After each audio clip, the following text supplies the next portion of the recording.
Black woman, disabled, gender nonconforming, person of size, neuroatypical. Am I missing anything? So if those are the boxes, Mm-hmm. okay, am I missing anything? So, I mean, maybe person of color, or do you think Black is just we should just cut to the chase BIPOC and say it has is to be the Black? best way. BIPOC. I think Every she time should. I I hear think the woman BIPOC, should be Native American. okay, We I'm going to need put that. Native American. So Sarah Palin, maybe. Oh wait, she's not Native American. Sorry, Elizabeth Warren. Yeah, we need Elizabeth Elizabeth. Warren We could need be. a woman Okay. of color. All right. So I'll have her. So okay, because these were the people off the top of my head. Elizabeth Warren also has a gay woman haircut, don't you think? Is that just me? Like, you think she's not like courting Elizabeth it? Warren was very beautiful as a young She woman. seems like she would be. Like She's beauty still queen. good I looking mean, for she her still age. is. She's She still is. just Yeah, incredible looking. amazing Yeah. skin and very, very good I body. thought she was much younger than she turned out to be when I finally looked up her age. Okay, so based on the list that I just said, so here were the off the top of my head, here were some candidates that came to mind. Saira Rao. Okay. Dylan Mulvaney, but I mean there's no race, doesn't have the race box checked. And in the culture war, there are no winners, just podcasters. Only a few are willing to risk their lives in the face of some of the dumbest ideas to have ever captured human civilization. Every week, we, Meghan Daum and Sarah Hayter, humbly accept this mission in order to bring you conversations that are equal parts stunning, brave, and it depends on the context. Welcome to A Special Place in Hell. Happy New Year. Happy New Year. Oh, 2024 already. No, couldn't get here fast enough. Oh my God. Do you have any New Year's resolutions? Every year my resolution is that I'm going to be one of those people that answers emails instantly or within the first, within 10 minutes, because that's like that's something that highly effective people do. Me. Oh. Bless you. That is something that highly effective people do, apparently. And it's true. Like when I have emailed people who are sort of like famous or extremely powerful, they have often written back immediately because of course they just want to get rid of you. Yeah. I don't know about that because I think if you just answer the email, you're just going to get a response. You're just going to have another email to respond to, like another task. It's not that moving forward, like getting to inbox 0 will now mean that you don't have any more email. You might have twice as much email because people now know you as somebody that responds. So they just reach out. So you don't respond? I just don't know about whether efficiency, and this is something new that I've come to embrace and been meditating on in the past, in the holiday season, is the whole obsession with efficiency just another way to procrastinate? Is it actually making me more able to do the things that I want to do? Or am I just accomplishing a lot of tiny tasks and feeling very good about it, but not really moving forward with the things that I care about? I don't know. I think that these kinds of like get to, inbox 0 or get 20 tasks done in a day, super duper productivity, all the time. I think, is it actually helping us? Are we actually getting? Well, my problem with the email is that if I don't answer them right away and then it's sitting there, then first of all, I feel bad about it. So it takes up space. And then I have to, when I do write back, I'm like, hey, sorry, this is taking me so long. And then I have to have like a sentence or two, why? like explaining why. Yeah. And then I feel like I have to actually give them what they want. What did they say? What is the rule? Which is if something takes you less than 2 minutes to do, then you should do it immediately and not put it off. Oh, right. That's the rule. I think that's a good rule. Replying to an email should take less than 2 minutes for sure. Yeah. So anyway, that's kind of what I every year what I say I'm going to do. But I don't know. I'm not much for New Year's resolutions. What about you? Yeah, I like the idea of them more than I like actually doing them. I like that there is a time in which we all think about what matters to us, even if we don't end up following through with any of it. It's a nice, let's stop and think. Let's reevaluate things. I like that. I think that's something we should do more frequently, but something like the end of the year, the beginning of a new one, intellectually sets the right, frame for approaching it with. You don't do that every day, every week? I'm going to stop and think about what really matters.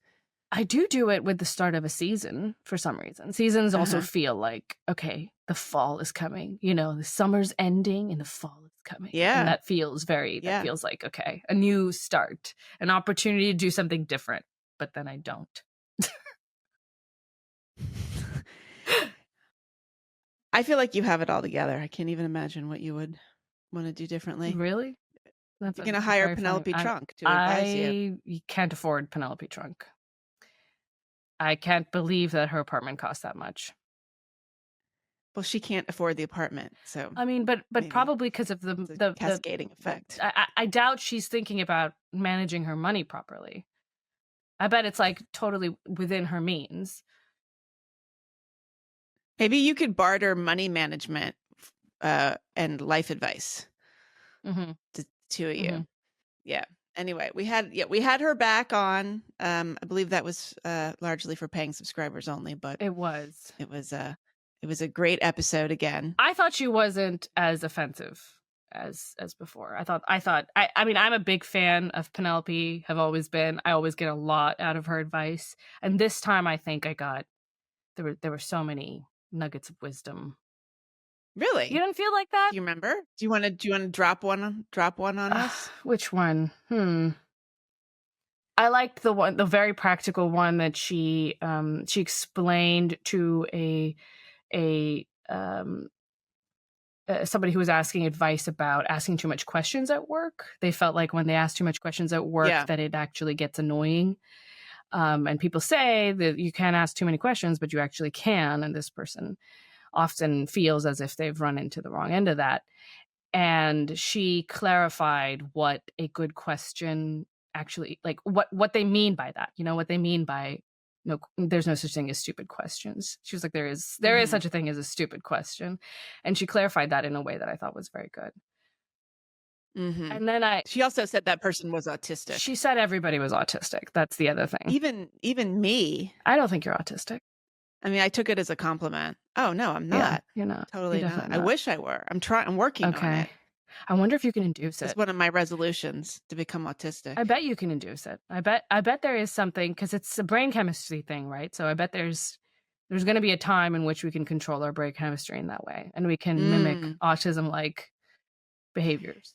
Yeah, I mean, I can just identify as autistic. Can you be like trans neurodivergent?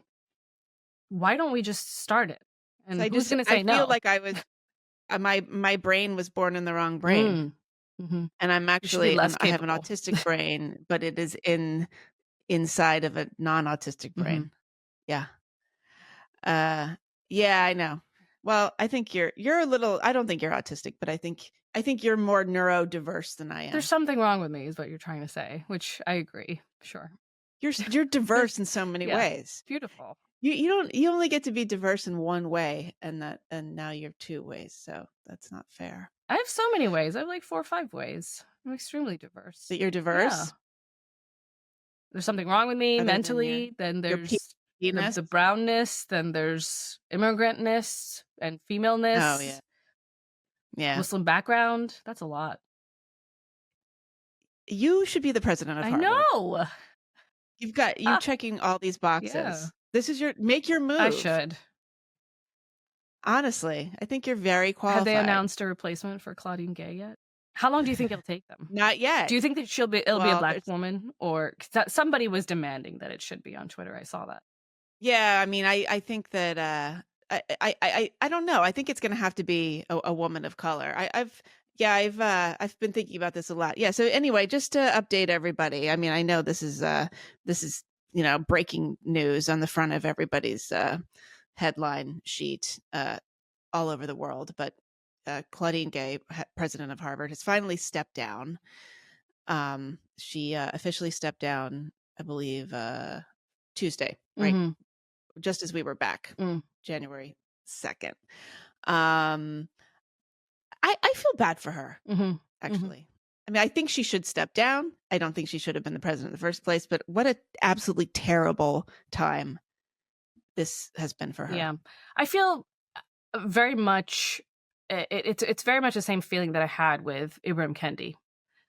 In that I didn't... When he was the president of Harvard? When he was the, whatever, executive director, I don't know, lead of whatever project that he was heading out. Yeah. And it was Boston College, I think, right? I think it was Boston University. Boston maybe? University? Or I thought it was maybe Boston College. But yeah, but it...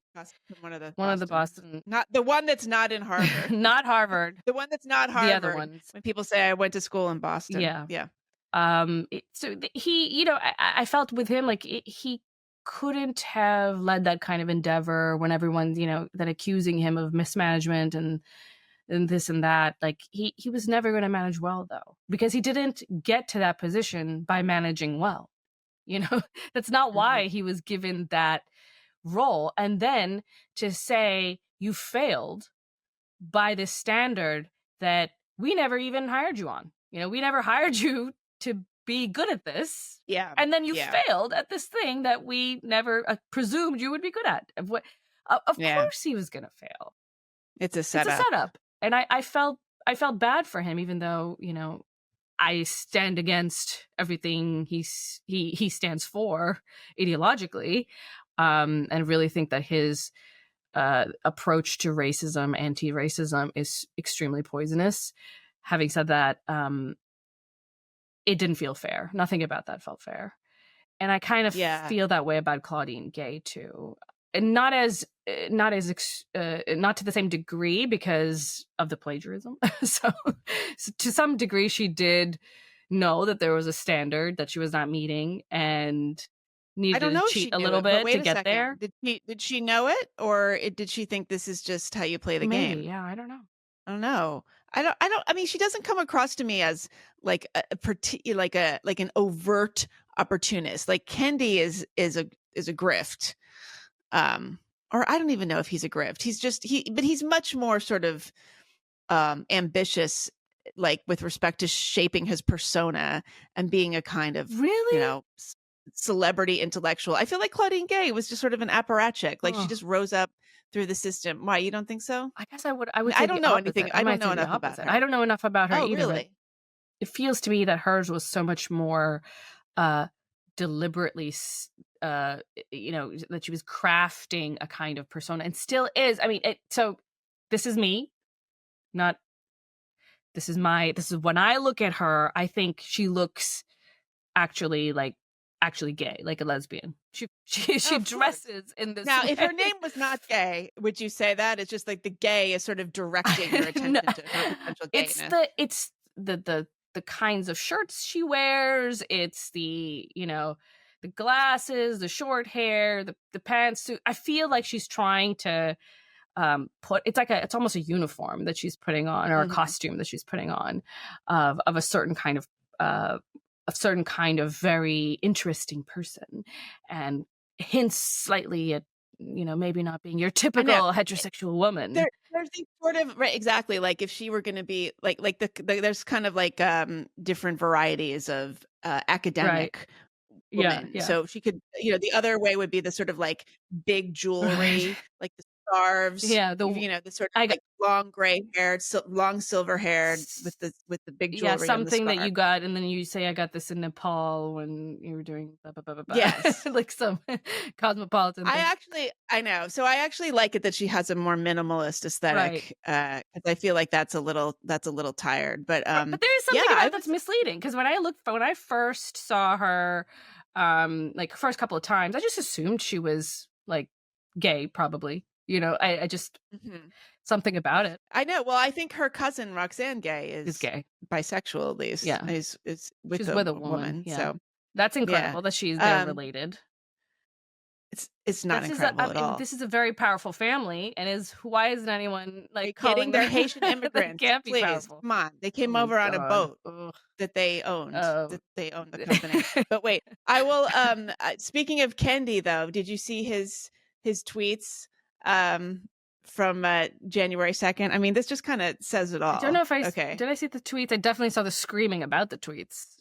Okay, so he says, when a racist mob attacks a black person, it finds a seemingly legitimate reason for the attack that allows for it to accrue popular support and credibility, and which allows the growing mob to deny that they are attacking the person in this way because the person is black. That's how that's how anti-black racist attacks have been justified. The seemingly legitimate reason in this case at Harvard is primarily academic misconduct or plagiarism. The question to assess is whether this was a racist attack. The question to assess whether this was a racist attack isn't whether Dr. Gay is engaged in any misconduct. The question is whether all of these people would have investigated, surveilled, harassed, and written about and attacked her in the same way if the Harvard president, in this case, would have been white. He says, I think not. I think they would have done it a whole lot sooner. Right.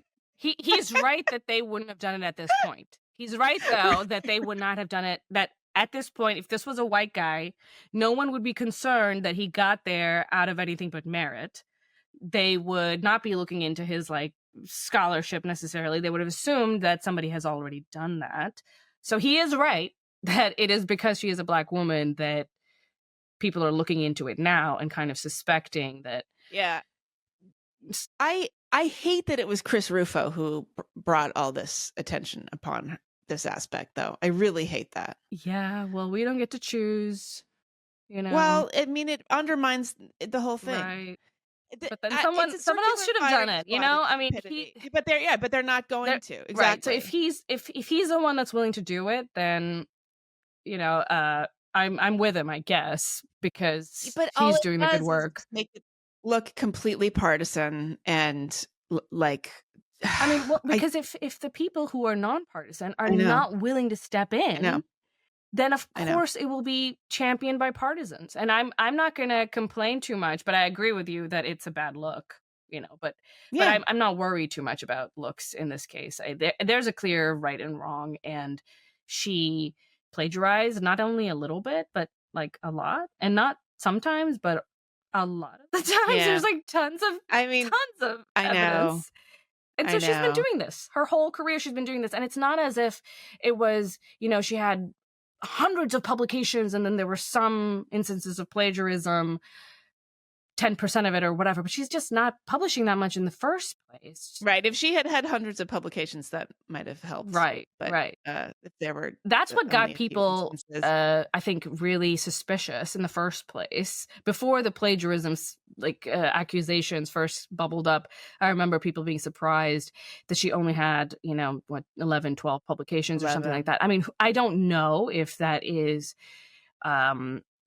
exceptional for what is technically an administrative governance kind of role, but she was a professor for a long time. So I don't know how she got to that professor status with so few publications. That's what's suspicious to me. It is just like so racist because there are so many people, women, men, black, white, everybody who are qualified for this kind of job. There are so many people trying to be in academia at a high level and who go to school for a really long time and work hard and do good work. And I wonder how much of it, I don't know what it's about. I mean, I'm not going to be so cynical as to be like, oh, well, she had, a shaved head and big glasses and wore, power suits. Therefore, of course, they have to give it to her.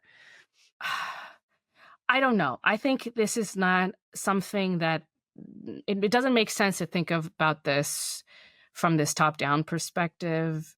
It's just these are the same rules that everyone is following from beginning to end. And this is the culmination of this kind of thinking over the span of someone's entire career. She has been given advantages from the very start. due to her identities, identity. Yeah. And now that has snowballed to this point.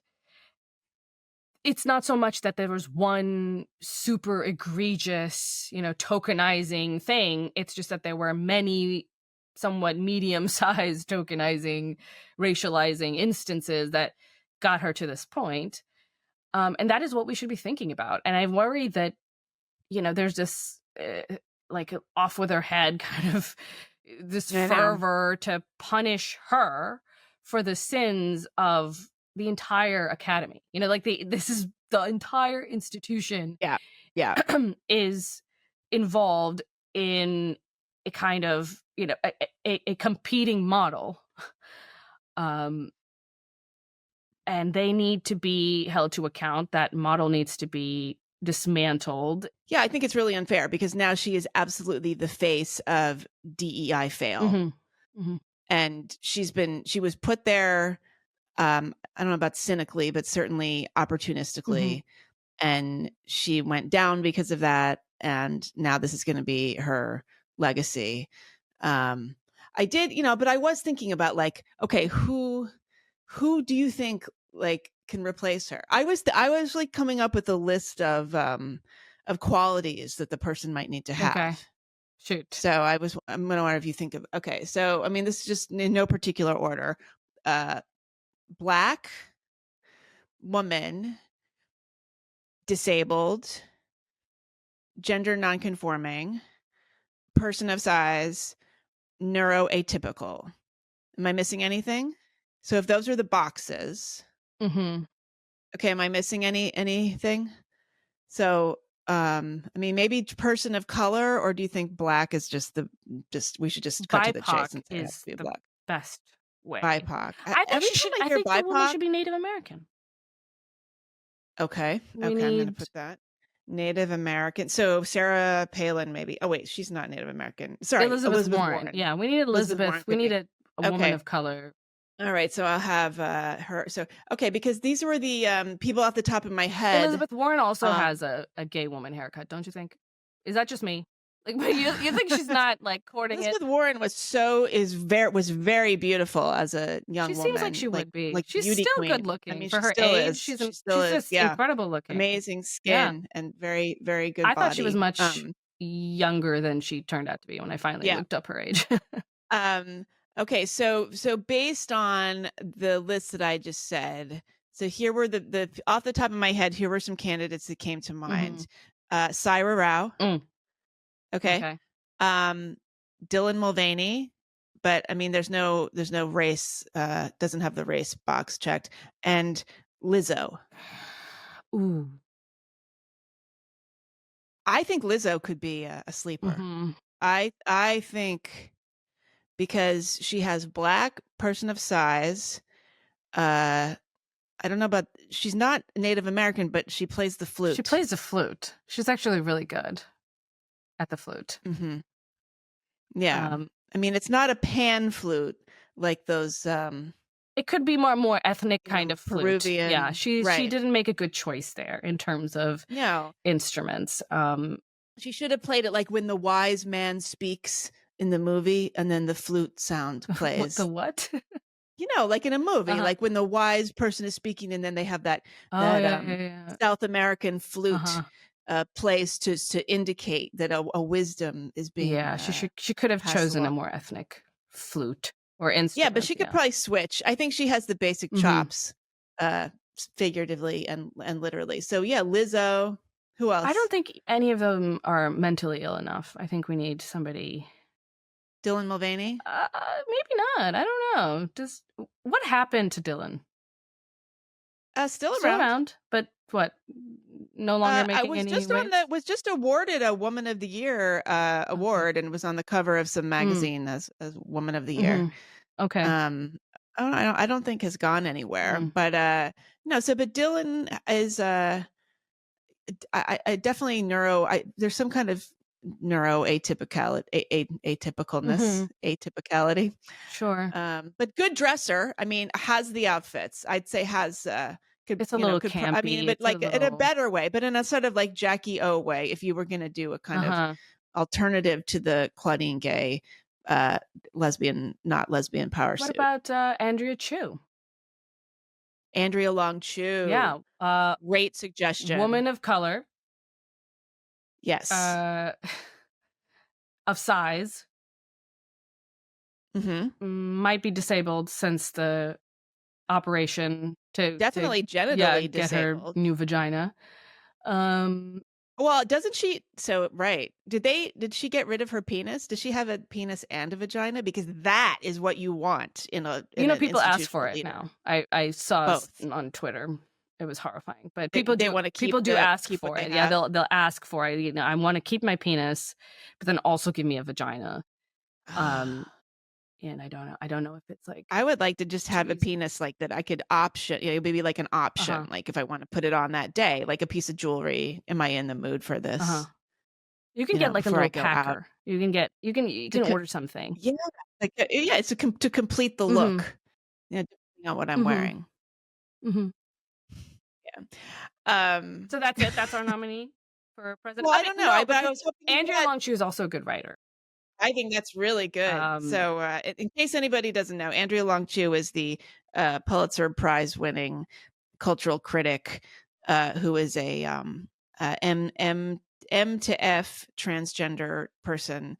Also, I don't even know if she is Asian by birth. She might have a little drop of Asian, but I believe she took on her partner's last name, which was. Yeah, I think they are not. They is what I'm. That's what I'm going to. Yeah. Okay. Like yeah. But I think they are a little Asian. Like but because they don't look that Asian, they wrote something about it. There was an essay. About appropriating Asianness. It was interesting. Right. And at that time, Andrea identified as a white male, and from the perspective of a white male was describing their Asian girlfriend, I believe. And now they are an Asian girl.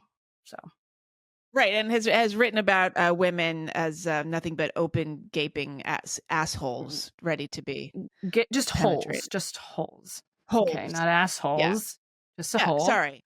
Meghan. Yeah, I mean, there was I think that was a lot of scholarship. Like if, that I'm sure was not plagiarized. I mean, I couldn't imagine that was plagiarized from anybody. What if Andrea Long Chu had plagiarized the whole stuff from Claudine Gay, ironically, and then Claudine Gay, was just like, oh, I wrote this, but I was, that was a long time ago, and even though it has been plagiarized by Andrea Long Chu, and it's fine. Like I'm going to distance myself from it. And so what if then she had in fact been plagiarized? Would they all cancel each other out? I think if some of the people that Claudine Gay plagiarized from did seem to sort of forgive her or just say that it's fine, kind of. Well, she plagiarized from Carol Swain. Yeah, who isn't forgiving it, but there were and who it's hilarious because Carol Swain is a conservative Christian. She's a political scientist. She's a legal scholar and political scientist who is very like right wing, and talks openly about her faith. And I don't know exactly what Claudine plagiarized from her, but anyway, yeah, I kind of like it that she did. Yeah, I mean, she's open-minded, like she's considering anyone. She's willing to read the work of people, even that she ideologically disagrees with, and is happy to plagiarize from them if it's good, which is it's a kind of heterodoxy. I know. Yeah, so Gay has been accused of lifting passages from Carol Swain's work, Black Faces, Black Interests, the representation of African Americans in Congress, to use that was her, I guess this was Gay's doctoral thesis in 1997. Yeah, I know Claudine, maybe she's heterodox. Maybe she'll have a podcast. Maybe. Or a Substack. Yeah. I think this would be a good next step. No, but she's still on the board, right? And she's still on the... Is she on the board? I think she is on the board of Harvard? No? I don't know. I mean, can they keep her on the board? She's a professor still. Okay. Yeah. I mean, look, I don't, other than this, like, was she a good administrator? Maybe. Yeah, maybe. It's really, it's too bad, actually. I mean, it's an absolute no-win situation. And it must have been a absolutely horrendous time for her. If she had been a good administrator, like, presume that you know for a fact that she is actually really good at doing the things that you're supposed to do when you're the administrator, like top admin person of a college. She's good at raising money. She's good at managing people, managing relationships, expectations, setting a vision.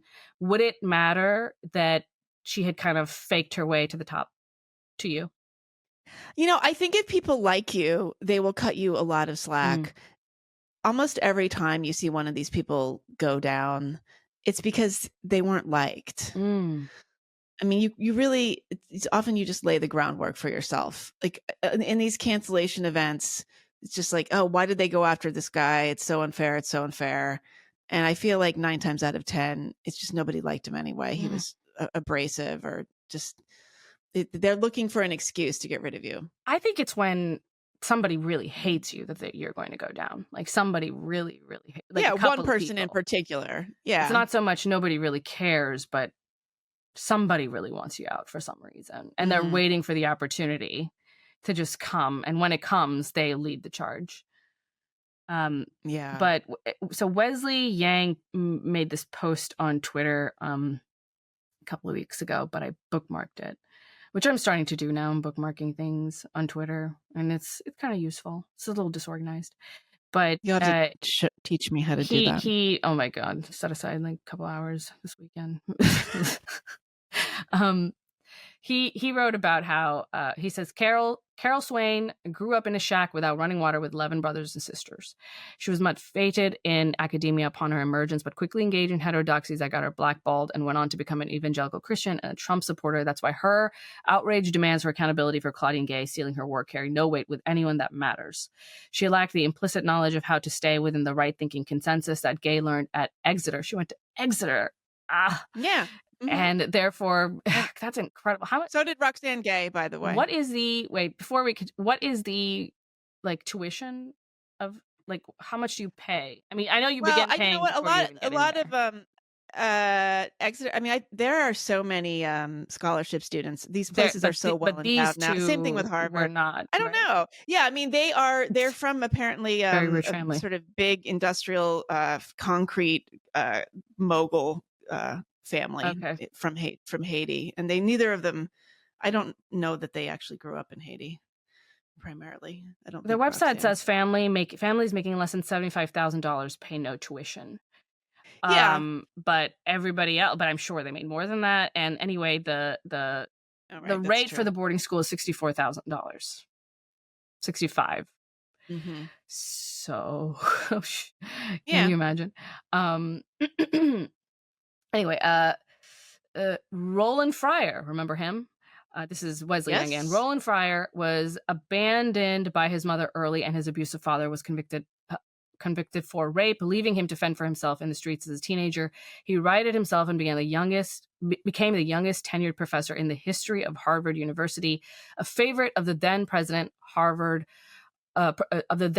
of Harvard, Lawrence Summers, and one of the most productive scholars at Harvard University, studying subjects seeking to find ways to ameliorate the condition of the Black underclass. Soon after publishing a study demonstrating that police officers were slightly more likely to shoot white suspects than Black suspects, he became the subject of a sexual harassment investigation, ended up suspended for a year, and the lab where he studied ways to ameliorate the condition of the Black underclass was shuttered, despite the fact that the female best friend of his accusers told investigators and went on record with the press that his accuser was typically the instigator of the sexualized banter that occurred in Fryer's lab. The dean of Harvard College who delivered this punishment was Claudine Gay. Claudine Gay is a Zionist. Wesley has to use these words that are difficult for me to pronounce. This is ableist of him. Gay is this. Oh, she's a scion. Scioness is what he says. She's a Scientologist? Scioness. You tell me. Oh, a scioness? Yeah, I said that, I right? didn't know that word was gendered. I mean, I think maybe he just made it up, but he should say lioness. he does this, but he's that's, you know what, he's right. I had forgotten about this Roland Fryer thing, so I take it back. She was horrible. Yeah, I know. I forgot. Administrator. Yeah, and so she is a scioness of one of Haiti's wealthiest families and a graduate of Exeter. Obtained tenure at Stanford on the strength of 4 published papers, and was poached by Harvard. She's gone on to publish a total of 11 research papers and no books. A record that a professor told me was easily in the bottom of 5th percentile of all professors employed at peer institutions. 7 of those papers have been shown to have violated Harvard's rules on academic citation. Yeah, Roland Fryer is fantastic. He was a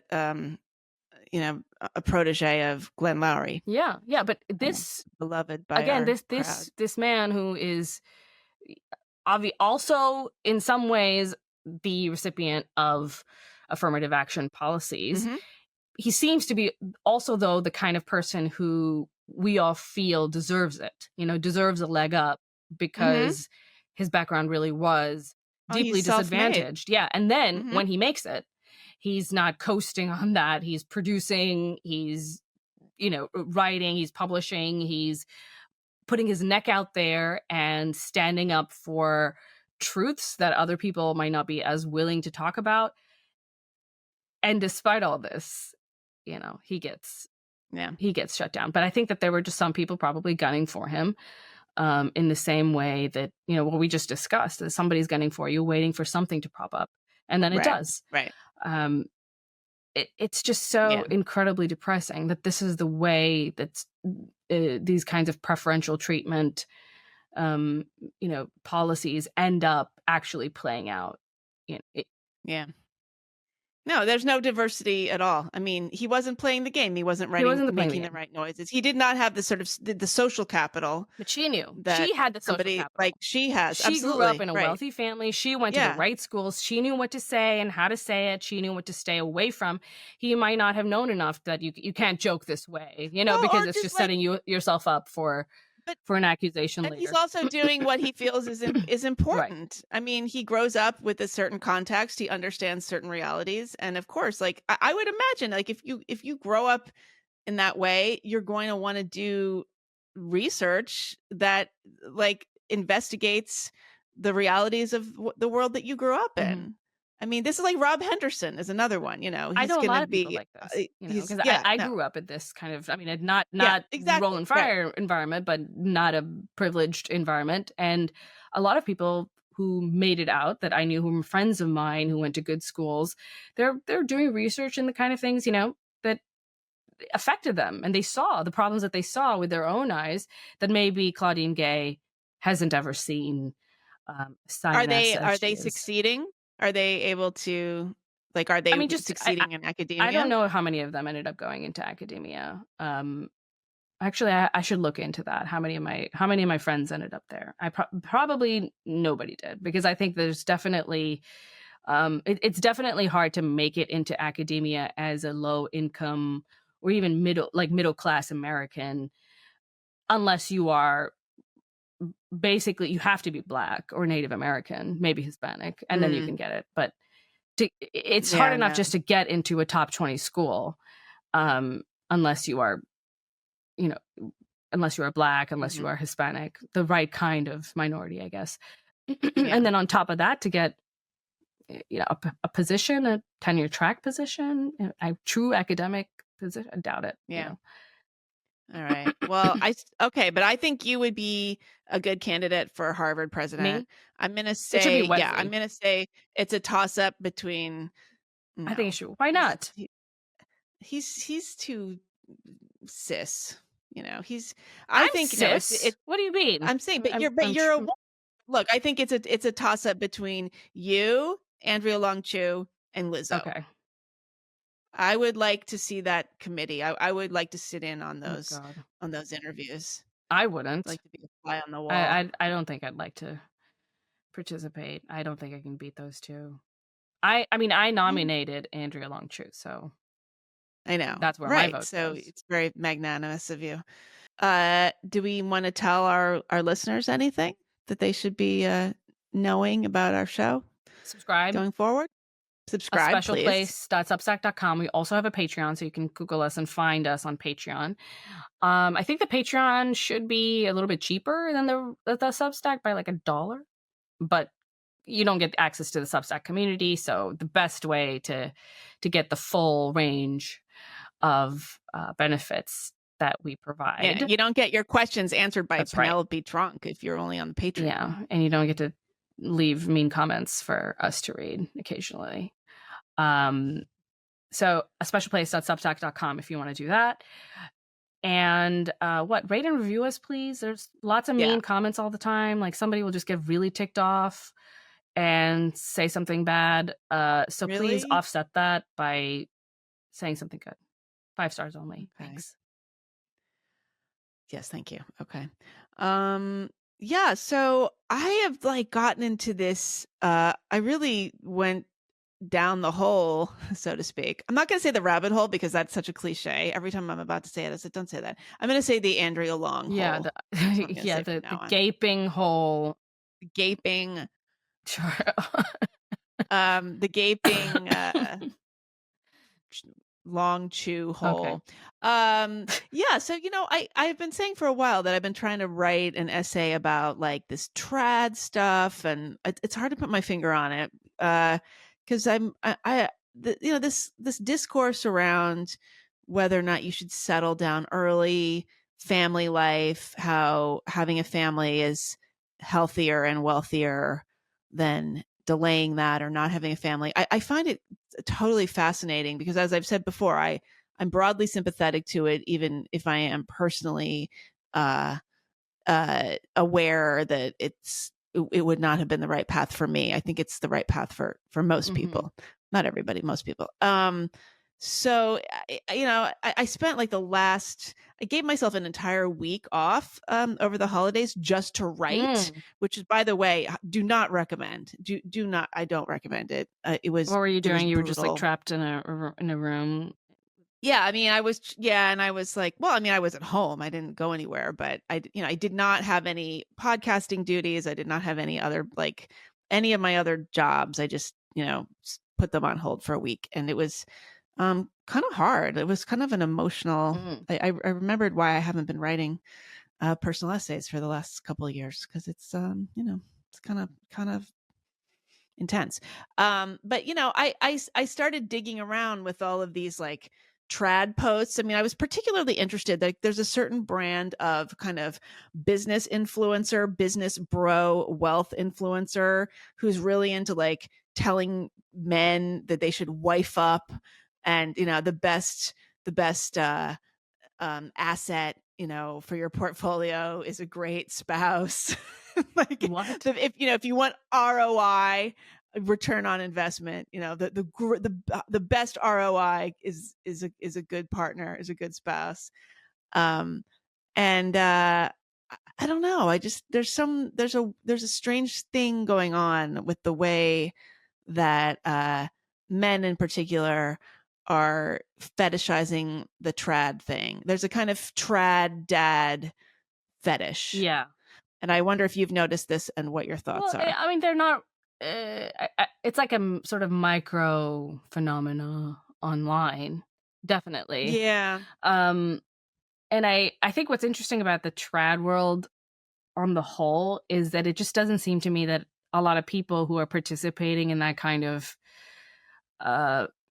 mini, discourse are actually married and have kids. They just seem like a lot of single people talking about it. Like at least the top, like a lot of single men commentators. Yeah, like the top, the ones who are really evangelizing for this worldview or perspective seem to be single men or men with like maybe a girlfriend, but it doesn't feel to me that they have really taken on the kind of responsibilities that they think that are so enriching and wonderful and life-changing, and everyone should participate. But then it's like, why aren't you participating? Like, what's wrong with you? Yeah. Well, okay, but here is one. I mean, this is a big account and it got a lot of reaction. Okay, this actually came from Classically Abby, who is Ben Shapiro's sister, evidently. Yeah. So she tweeted, "Can we all recognize that Taylor Swift is old, never married, never had kids, still singing about broken hearts and dating? If you're coming home to an empty apartment at the end of the day, you can't convince me that money and fame alone are the recipe for success. Taylor Swift, sad cat lady."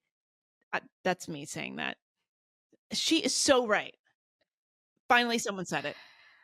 Why do we care about what Ben Shapiro's sister says? She has a big account. She is a aggressively aspiring trad influencer. Okay. Okay. I just Taylor Swift is old. I just looked her up. She looks a lot like Ben Shapiro. That's I know, isn't it crazy? Upsetting. You would never be like, oh, that must be his That's sister. like if you know when you know those like filters where you're right, like what you would look like a woman. That's what that is exactly what right. she looks like. I don't like that. That's upsetting. Yeah. Yeah. So I think I just checked out a little bit of her content, and her thing is like, I used to be a regular, woman with a job and professional woman and everything. But now that I'm married and have a child, I am a homemaker, and I had to learn a lot to be a homemaker, and I'm here to tell you how to do it. How to cook and wipe the counter. Makes me a little suspicious. I think that if you really feel that devoted, first, I think it's interesting to know that there are so many more men who are in this sort of trad space advocating than there are women in general, as you noted. Yes. And I think a big part of that is that, one, women don't find this very appealing. It's really a male-oriented space. But then on top of that, it's also the case that if you actually are a family, oriented person, you don't have time to be posting, especially if you're a mother. What are you doing on Twitter all the time? Like, I feel guilty enough about my really. You can't. and it's kind of my job a little. And do Twitter. Yeah, and I am a working mom.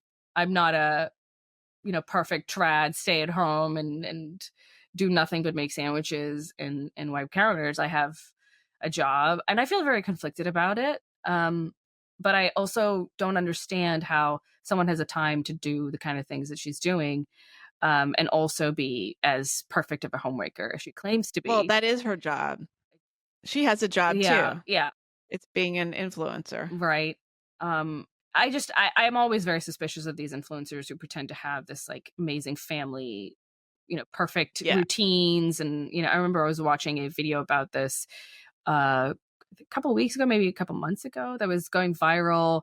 It was a woman a woman and her family. She had like several children, and she had like every 15 minutes of her day was planned. And she, I woke up at 4 a.m. and then meditated for an hour, and then I made my green smoothie, and I did this, and then I homeschooled my kids and dropped them off to this and that. And she seems to have such a fulfilling, like, perfect life, except if you're a real human being and you live in the real world, that is just not, it was a total fantasy. Like, it was impossible for someone to live that life. And a lot of people were defending her, defending this video as something other than total fantasy. And it just seemed to me that a lot of the people doing the defending were young men who are not married and don't have kids. They're like, this is totally achievable and possible. Don't tell me this is a fantasy. How dare you? This is real. Like, okay. Right. Right. If it weren't for feminism, then you would have that easier. Yeah. Kat Rosenfield had a great piece in Reason magazine last month about this, the paradoxical freedom of trad wife TikTok, which people should read. But yeah, so some of the, like there's this guy, Nick Huber, who's one of these, entrepreneurial influencers. So he's always tweeting stuff like this. He goes, having kids is very underrated. Every 60-year-old I know cares about one thing and one thing only, their kids and grandkids. Make the sacrifice now to reap the rewards later. And then somebody said, here's another one. I don't know who this person is. I don't know how big this account is, but he says, a good wife. This is somebody called @Bangers on Toast. So it's a very serious account. Good Harvard president material. A good wife is a valuable employee you can have for free. All caps, free. Every month, each month, she's a personal chef, $5K. Cleaner gardener, $1K. Prostitute, $5K. This is Tutor, a joke, nurse, right? Yeah. $10K. It has to be. I don't know. It has to be. It has to okay, be. I hope so. All right. Street value of 200 pounds or a year or something. I don't even know. 200, whatever. What does she what does she want in return? Date night once a week. Ridiculous ROI. That is, this is a joke. This has to be. It has to be. I hope. Yeah. And there's a lot of like, I just want to be surrounded by my family when I'm dying. Like, you know, I just want to be old and in a rocking chair with my wife, surrounded by our kids. And then there's a lot of people sort of talking about feminist cope. Let's see. The levels of cope that single childless millennial women who struck out in the dating market continues to fascinate me. At a certain point, it becomes unglamorous to be an underpaid blogger in New York City. The idea that women are happier single and childless is a femcel cope. Femcel cope. Yeah. I think that should have been the name of our show. Femcel cope. Yeah. Yeah.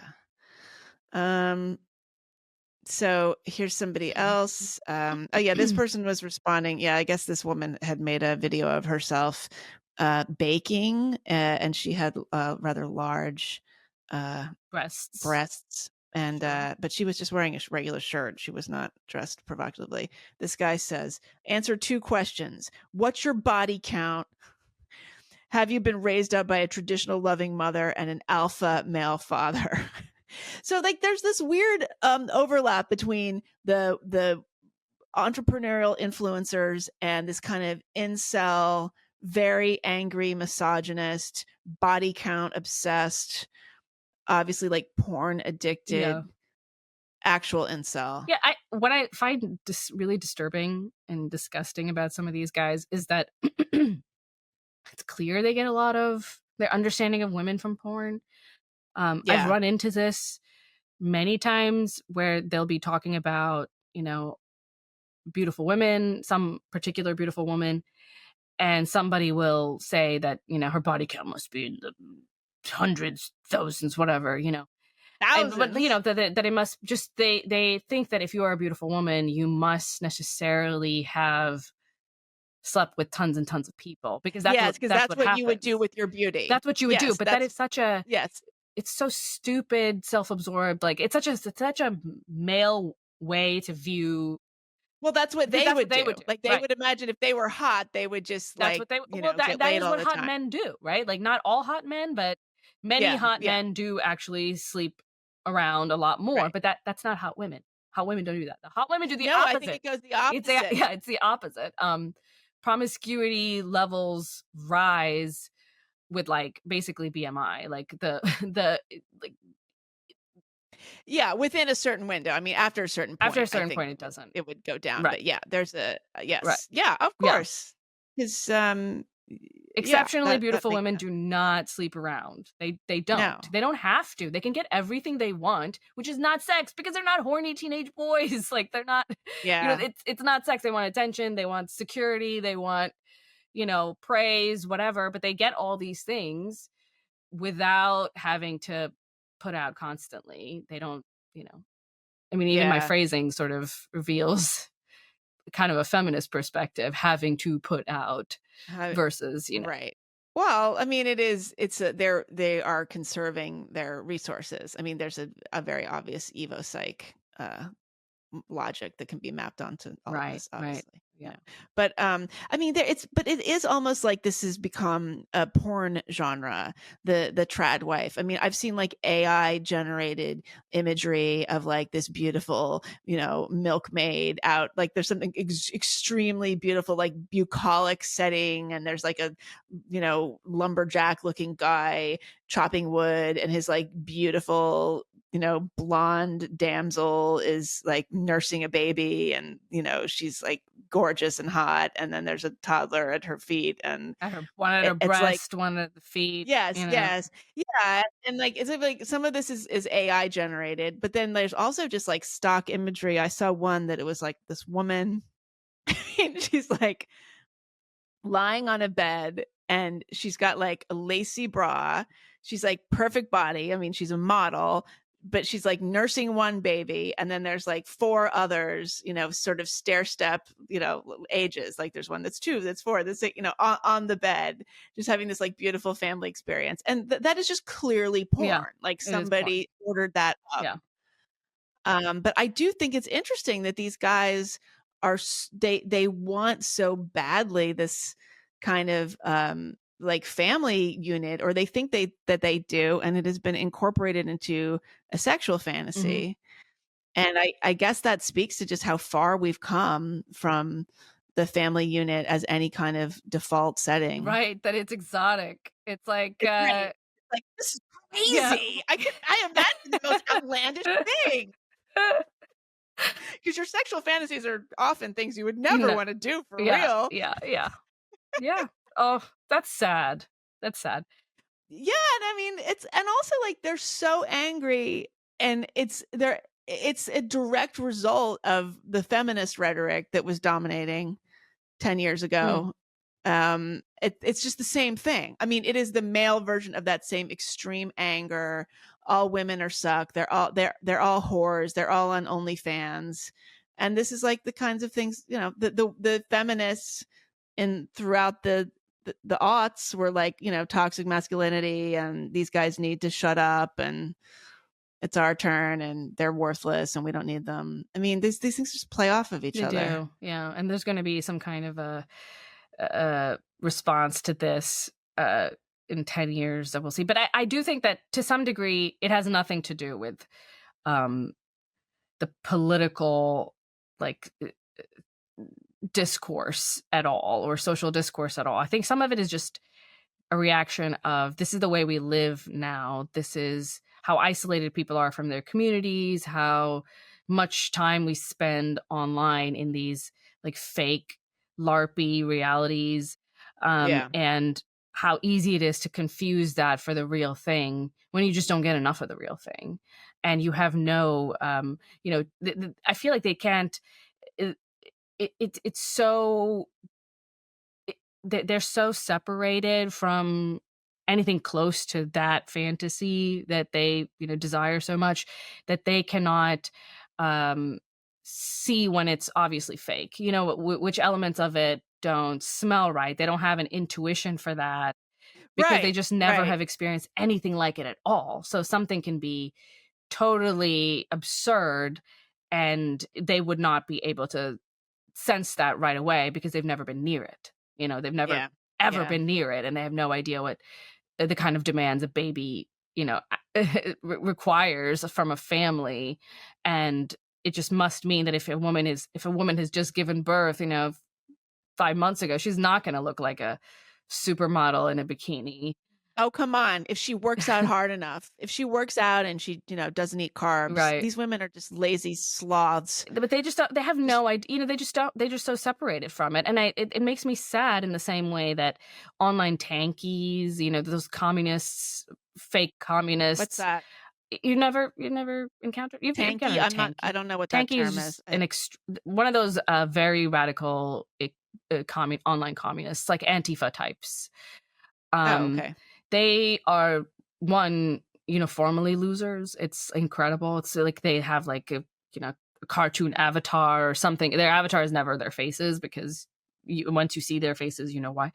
But it's people who are living very much these marginalized kind of lives, like sort of watching TV, going online, going on Discord, and that's the extent of their social lives.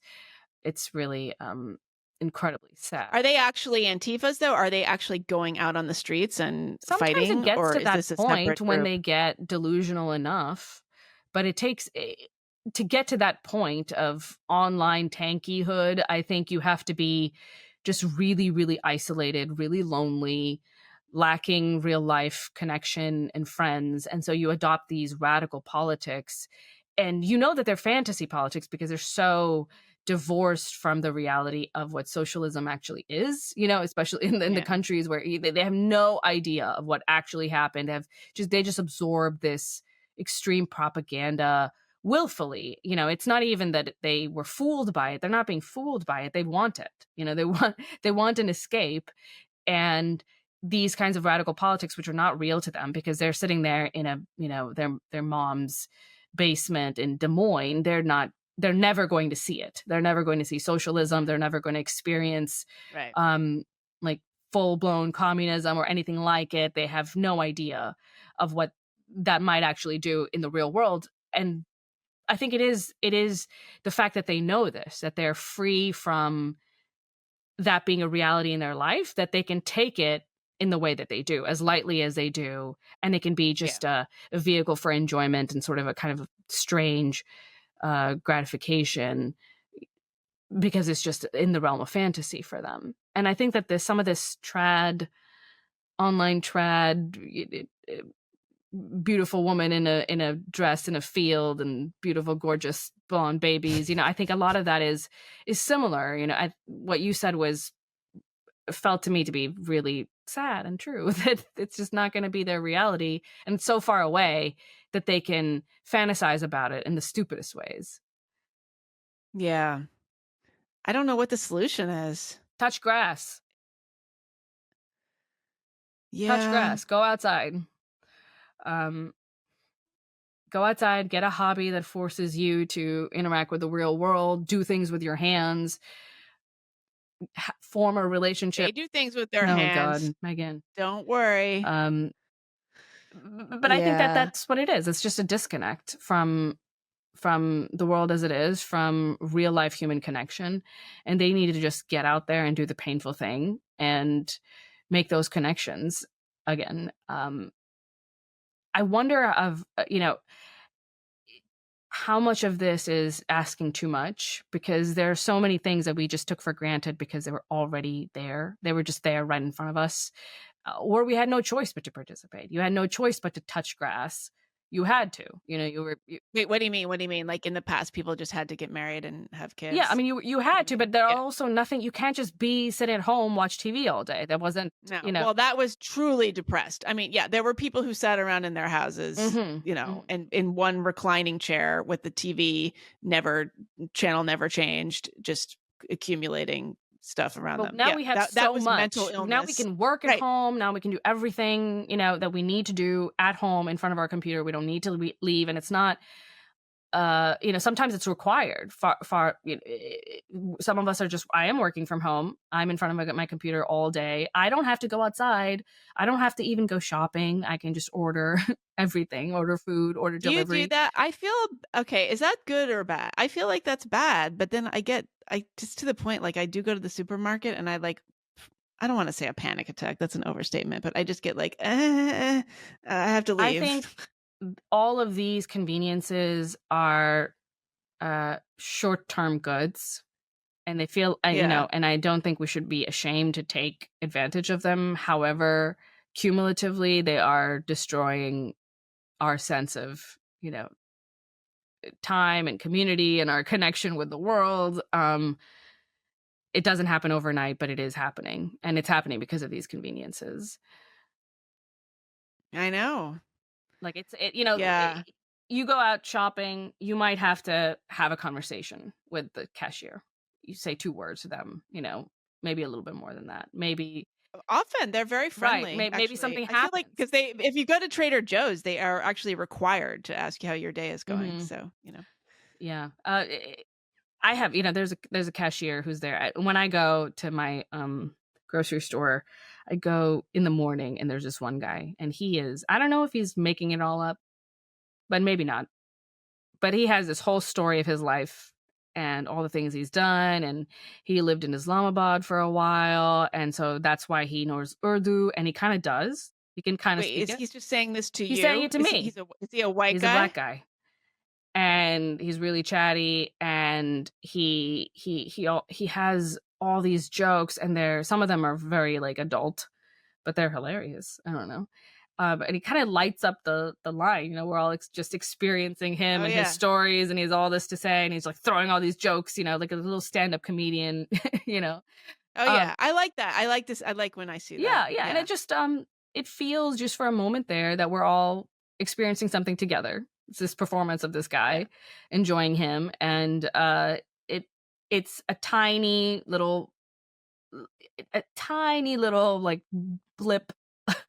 And community feeling, and also because otherwise everybody would be on their phones. Right. Yeah. I had such a weird experience actually thinking of this. So I wrote a piece about Mary McCarthy, the anniversary of The Group, which was this novel, a very famous novel that came out 60 years ago. It came out in 1963. And it's on my Substack, whatever. Mary McCarthy was a cultural critic, and she went to Vassar, where I went to college. And I was looking around trying to write this essay, and I was Googling around for anything about Mary McCarthy and Vassar, because she wrote about the college a lot, and she had come to speak when I was a freshman. So she came in 1988. It was the year before she died. She died in 1989. And I found this YouTube clip. It's about a minute and a half long of her speaking at that event when she came to the college that year. And everybody was like looking so intensely, like it was, you could, she was in the foreground, obviously, but you could like see the students in the background, and they were just like paying attention in a way that you don't really see anymore because nobody had a phone, right? Nothing. And, there was something in particular, and I was like, oh, look at that. This like one girl was like standing there, and she was just like looking really intensely. And this was so weird. And I was like, wow, look at that girl. And then I realized it was me. What? It was me. I was the girl. I was standing. I was like, wow, that girl is like blonde hair. It's weird. I was like, that's something about her. Weird. I was like, something about her. I was like, do I know her? No, I was like, that's weird. I was like, because it's so funny too, the way memory works, because my memory of going to that reading was that I was like way in the back of the auditorium, and I was like practically out the door because it was so packed, but I was right there, like pretty close to the podium. Wow. I was standing up. And I had to look at it several times. I was like, is that me really?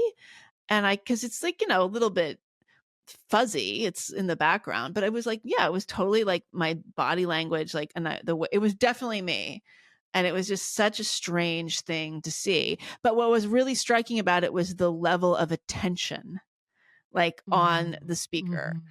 Because now everybody would just probably be with their phone recording, and just shuffling around in a way. And it was very strange. Anyway, so that was a kind of way of everybody being in one room. Yeah. That used to you have all the time. So we need that. We need experiences that we're having together. That in which we're all present. Yeah. We're not thinking about any other things. We're not looking at our phone. We're not like, our attention isn't elsewhere. It's there. Yeah. Yeah. I mean, that's how it used to be when you would get on the subway in New York, like, or the bus. People have their books. I remember that. People have their books, but it's like something would happen and you kind of like roll your eyes, like, oh, here we go, kind of thing. Or people like strike up a conversation, not all the time, but it happened quite a bit. But now everybody's either looking at their phone or the minute something happens, they start filming it. I hate that. Yeah. Like, let me save this for later, or let me save this for my online audience. It's like, why don't you just experience it? Just stop and experience it. Well, that's like moment. that Louis C.K. routine, right? Like, you should, like, my daughter's dance recital, and like, the father next is like filming it. It's like, you know what? Why don't you actually just watch? It's totally HD. Like, the resolution is so much better if you just watch it. Yeah. I get it. But at the same time, since I have a really bad memory, I also, for moments like that, I think I probably would want to like capture them, but not every day, not everything that you're doing all the time. I think that it gets in the way of you experiencing it. It's ridiculous. I hate it when Yeah. you go to an event and people want to take pictures, you know, like a Christmas party or whatever. And, you know, I used to have this, like, still have, like, still somewhat part of this group, but a group of friends where there were a lot of women who were good looking and wanted nice pictures. And so Oh my you would have a God. moment where it's like picture time. And now everybody's got to pose, and all the girls and all the guys, and we're doing a mix And here. they know it's how to like, do oh it. my They have God, their yeah. like way. They're like, they do Yeah, this yeah, yeah. thing. I know. They know Do their sides, they know their angles, they get in the right. right position, and you know, and I have no idea what I'm doing. I think it's so embarrassing to do that in the restaurant. It's like, okay, great. Now everybody's looking at us. You look like an idiot. Yeah. Or they ask the waiter to take I hate that too. They ask somebody else to take a picture. I think you should just take candid photos. If you're going to capture an event, just be taking pictures, like a couple. But then you have to get but don't permission pose from like the people that you don't. Yeah, Right, I know. don't do the posing thing. I think the posing thing is ridiculous. What's the point of that? We were all in that place at one time. Okay. That's what I did. That's what I look like. Do men ever do this? Rarely, I think. Ever? Do they ever? It's honestly, it's one of these things It drives me crazy. I that hate women picture time. do. Like, absolutely. Sometimes I'm happy that an event happened and somebody was taking candid pictures. Even often, I appreciate But then that. what if you look bad? I mean, yeah, often. That's the problem. the problem is you look bad. But it captures something about the event itself, not just the fact that it happened and everybody was there, Yeah. but you were having this conversation, and then you'll have like a set of memories associated with that one moment. And that's wonderful. That's something worth keeping. But posing, ugh. I know. Everybody has duck lips. Everybody knows their good side. I don't know what my good side is. And when I ask people, they don't tell me. They're just like, you're beautiful. You look good. I'm like, Oh, I you're know my good lying to me. side. You want me to have like a bad side, like be posing the bad side. And then because I never know. I have no idea. Oh, you don't know what your bad side is? I know that I have one, but I don't know. You don't know which it is? Yeah. Oh, really? You're a much better poser than me, though. Well, I definitely have a bad side. I have a very strange face, so I have learned over the years how to pose. I think you were least badly as possible. Very impressive. Well, the listeners don't. We know we had a photo shoot. Yeah, the listeners don't know, but we had a photo shoot. I'm still waiting for us to choose. We had a photo shoot, and a long time ago, back when we were working with a different production company. Almost a year. It was last March. Yeah. And we had a photo shoot that I wasn't sure what the point of it all was, and we took a bunch of pictures, and you were excellent. You were excellent at posing. But we could not decide on any, like, two women cannot have a photo shoot, because in every single one, it was like either you hated your hair. I hated my hair the whole time because somebody else did my hair, and I did not like what she did. Yeah. And the whole time I was like, I don't know why I look like this, but I also didn't know how to pose, but you did. Like, I also didn't know what to do with my face. But the pictures are like perfectly lovely of you. I don't know why. After a lot of work, I know. the photographer did a lot of work. Like, up this way, not that way. Turn to your left, your other left. But he got some good pictures of me. They're never gonna come up though. It was ridiculous. Photo shoots are awful. I know, but you have to. They're just a necessary evil. If you ever write a book, you have to do a photo shoot. No way. No, I'm not going to do it. Yeah, you have to. You got to have your headshot. No. What's the point of writing a book if you're not going to do a photo shoot?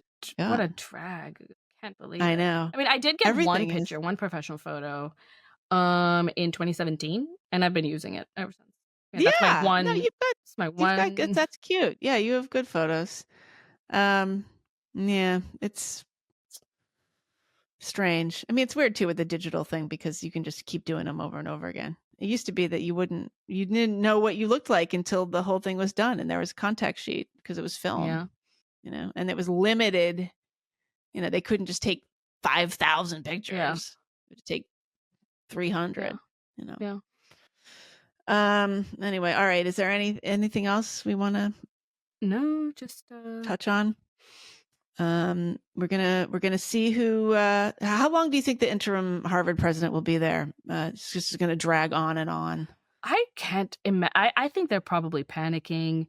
I mean, every other day I see another big piece about what's going on at Harvard, and I think they're just scrambling. I don't understand much about the Harvard Corporation, though. Do you? Like, it seems it's very it's very mysterious. Yeah, the corporation that actually governs the university. Yeah. I don't know. I thought we hated corporations. I thought we did too, but I think there is one. Need to dismantle that. Yeah. Yeah, I don't know. I mean, people are like, oh, it should be Roland Fryer. I mean, Roland Fryer, no, that would be a waste of his talent. Right. He needs to be reinstated, do his work. I mean, maybe whoever they bring in will like bring in all those people that got run out of town, like Carol Hooven. The thing is, it won't matter. It won't matter because you cannot just handle things in the way that they're presuming. This was the Trump logic, which is that we're just gonna replace the guy at the top, and this is gonna have a huge impact on, he's gonna drain the swamp, and everything that we hate about, elite liberals is gonna go away, and he's gonna be able to smash it all to bits and also get things done. And that's just not how it works. Having said that, it's not the case that it was not effective at all. Trump did get a lot of conservatives to the Supreme Court, and those Supreme Court justices, they ruled against the affirmative action regime. So that's right. And abortion. That is, and abortion. Although I think the latter is going to be much more impactful. Yep. And for in the long run, good, as we've said. Mm-hmm. Yeah. All right. Well, I guess we'll be back soon. Yeah. Okay. All right, everyone. Well, thank you. Take care. See you next time. Okay.